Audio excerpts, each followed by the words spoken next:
I want you to picture something. It's a scenario that keeps popping up in these, survivalist forums online. Oh, boy. Yeah, but this one's specific. You wake up, you think your alarm is going off, but when you reach for the snooze button, your hand just hits mud. Warm, sticky mud. That is already a terrible start to the day. It gets so much worse. You sit up and the air is it's heavy, oppressive, like a greenhouse that hasn't been opened in a month. It smells like pine and wet dirt and something just faintly rotting. And you look up, and instead of your ceiling, there's a fern, and it's the size of a 3-story office building. Okay. So we are definitely not in Kansas anymore. Not at all. We are in the Cretaceous period, 66 million years ago. And the question for today, the one we're really diving into is, do you even survive the next 20 minutes? I love this. It's the ultimate stress test, right? We usually talk modern survival, but this just strips everything away. Exactly. And we're not just guessing here. We've got this kind of bizarre stack of sources. We have botanical guides from the Eden Project. We've got some heavy theoretical physics papers on general relativity. Let's figure out how you even got there in the first place. Right. And we're crossing all that with, modern market reports on predator defense technology. And that's the key part for me. Because today's mission, it isn't just to, role-play Jurassic Park. We want to contrast that sheer helplessness of a human back then with how we handle nature now. Right. From, hiding in a hole to using thermal drones and acoustic shields. Okay, so let's start there. I'm standing in the mud. I'm in my pajamas. My first thought is just breathing.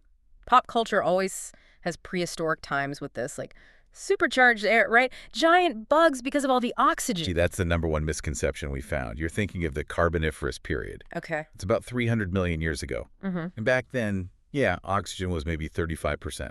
Massive. Yeah. That's why you got dragonflies the size of ox. They need all that oxygen to get that big. But I'm in the Cretaceous, 66 million years ago. By the time you get to the Cretaceous, things have normalized a lot. The data from BBC Science Focus says oxygen levels were about 21%. So, exactly what we have now. Almost exactly what you're breathing right now. Yeah. So I don't suffocate and I don't get, oxygen poisoning. You'll breathe just fine. In fact, you should probably count your blessings. If you went back 2.4 billion years, oxygen was 1 or 2%. You'd be dead before you even stood up. Wow. So the Cretaceous is actually a pretty safe zone for our lungs. Yeah. But while the oxygen is familiar, the CO2 is where it gets a little eerie. Eerie how? Well, we pulled the 2025 forecast data from the Met Office, from the Mauna Loa Observatory. Right now, we're hitting record highs for CO2, around 426 parts per million. We hear about that all the time. Right. But here's the context. The Cretaceous was a greenhouse world. No ice caps, high sea levels, super warm. The eerie part is that we are pushing our own atmosphere to look a lot like the atmosphere of 66 million years ago. So the air doesn't feel alien. It feels like a really humid day in Florida. Pretty much, yeah. The air won't kill you. The heat and humidity, that might get you eventually. Okay, breathing is a check. I can breathe. But now I'm looking around at the plants, that giant fern, the trees. I'm starving. Can I just make a salad? Absolutely not. No, put the salad down. But why? They're just plants. This is where that Eden Project guide becomes like your Bible. The plants back then were different in ways that are just really, really dangerous. I mean, you'd see things you recognize, like magnolias. They're what botanists call living fossils. I know magnolias. They seem harmless enough. They are. But think about this. Magnolias evolved before bees existed. Wait, really? Flowers before bees? Yeah. So who pollinated them? Beetles. That's why magnolia petals are so thick and leathery. They had to be tough enough to not get destroyed by beetles crawling all over them. Yeah. But then you get the really deceptive stuff, like the Aristolochia gigantea, the Dutchman's pipe. Sounds fancy. It looks like this huge, beautiful flower. But if you get close to it, you'd gag. It smells like rotting meat. Why would it do that? To trap flies. It's mimicking a dead animal.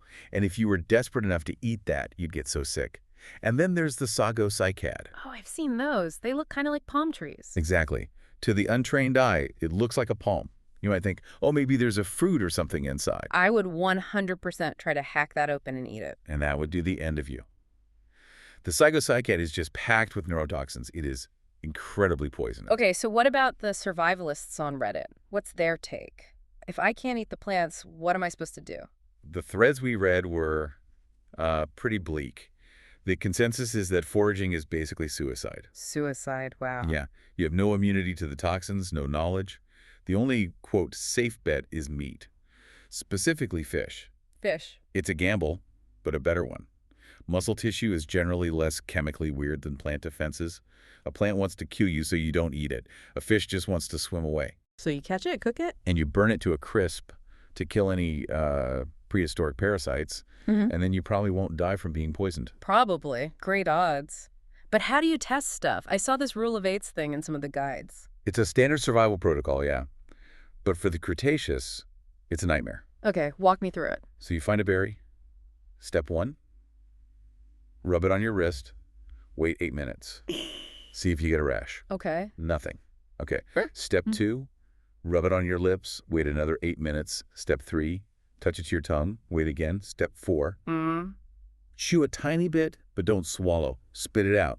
Wait 8 minutes. This is so tedious. It gets worse. Step 5, swallow one tiny piece and wait 8 hours. 8 hours? Yes. You have to wait to see if you get cramps or dizzy or sick. So to test one single berry, you are wasting an entire day. And all that time, you're starving, you're exposed, and there's a T-Rex somewhere sniffing the air. So the rule of eights is basically useless. You just don't have the time. Yeah. You'd be eaten before you finish the test. Okay, speaking of being eaten. Yeah.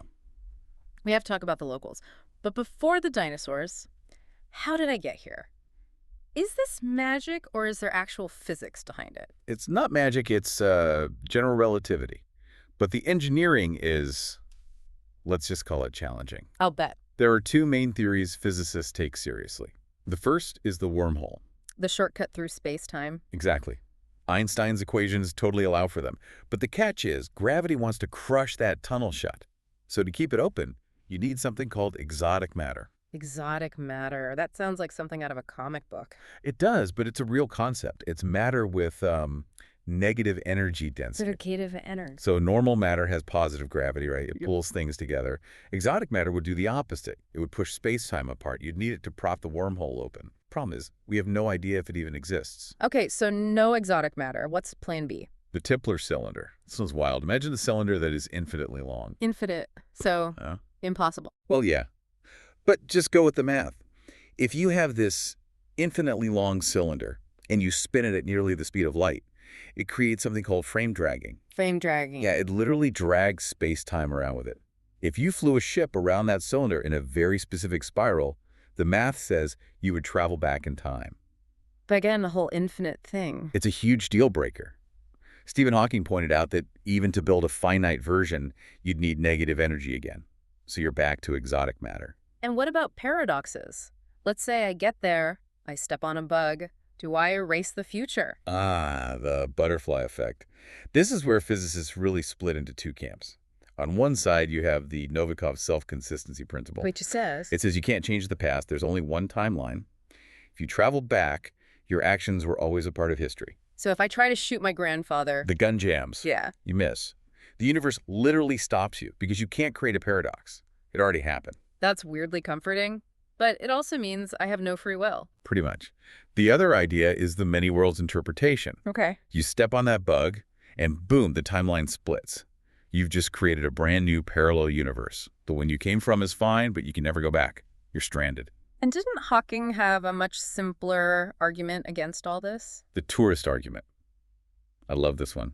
He just asked, if time travel is possible, even 1,000 years from now, where are all the tourists? Yeah, where are the people with their phones watching the Roman Colosseum being built? Exactly.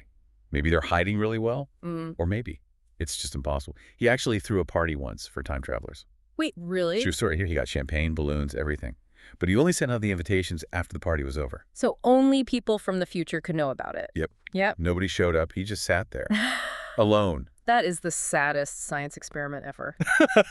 Okay, so let's say I beat the odds, I use a Tipler cylinder, whatever. I'm there, I'm avoiding poisonous plants. But now, I hear a twig snap. There we go. It's a velociraptor. And from Jurassic Park, I'm expecting this 6-foot-tall, door-opening super genius. Is that what I'm up against? Not even close. The Reddit threads were very, very clear on this. What you're looking at is something the size of a turkey. A turkey? That's a letdown. A very mean turkey with a giant claw, but still. The big scary ones from the movie were actually based on Deinonychus. It was bigger. But even then, the intelligence thing is just way overblown. So they aren't working together, whispering battle It's plans. highly unlikely. The experts think it was less like a coordinated wolf pack and more like a Komodo dragon mob. A mob. Yeah, think of a dead animal on a beach. One Komodo dragon shows up. The smell brings others. They all just swarm the carcass at once. It's a frenzy. They aren't cooperating. They're just competing. That sounds chaotic, but maybe Huh. easier to outsmart. Maybe. But it's still a mob of predators with steak knife teeth. Even if they're dumb, they'll tear you apart. So what do? Build a log cabin, climb the tallest tree. Do not build a cabin. Why? Take too much energy, and all that chopping is like ringing a dinner bell. Right. The survivalist consensus was simple. Disappear. How? Dig a hole. Dig a hole. That's the best plan we've got. Dig a hole or find a tiny cave. Cover the entrance with those giant ferns. You have to get underground, out of sight, and try to mask your scent. You are not the apex predator here. You're a snack. That is humbling. We all have this action hero idea of ourselves, but really we'd just be terrified moles. It really shows you how fragile we are without our infrastructure. Yeah. And that's the perfect bridge, I think. Because we're painting this picture of humans as helpless prey, but in our time, we are the furthest thing from it. We've industrialized survival. Let's talk about that, because looking at these market reports you sent, Hmm. we are definitely not using spears anymore. No, we're using invisible walls. I was looking at the report for acoustic predator deterrence. It's a tech most people have never even heard of. In 2024, it was a $412 million market. 412 million for noise machines. For very high-tech noise machines, yeah. Yeah. It's massive in aquaculture. Say you have a salmon farm. Seals love salmon. In the old days, you'd have to shoot them. Now, we use these devices that blast underwater sound waves that are really painful for a seal's ears, but they don't bother the fish. So it's like a sonic fence. The seal just swims up, gets blasted with noise, and leaves. Exactly. We do the same on land. Ultrasonic devices to keep wolves away from livestock, bears away from campsites. It's this sort of humane warfare. We just hack their senses to make them go away. But it's not just sound, it's sight. This is the part that blew my mind. Looking at the specs for these drones, the Autel EVO Thus, the DJI Matrix, this isn't just for pretty photos. No, this is Predator Vision 2.0. Huh? The Autel drone, for example, it has a high-resolution thermal camera. So explain that. Why is thermal such a big deal? Okay, go back to that Cretaceous forest. It's pitch black. You hear a sound, you're terrified. Now, imagine you have that drone hovering 300 feet over the trees. Okay. You look at the little screen. The forest is cold, so it's all black and blue. But the T-Rex, it's a massive, glowing orange-red blob. You can see its heat signature right through the leaves. You know exactly where it is. That just removes the element of surprise completely. It erases the fear of the dark. Farmers use this now to find lost cattle or spot coyotes at night.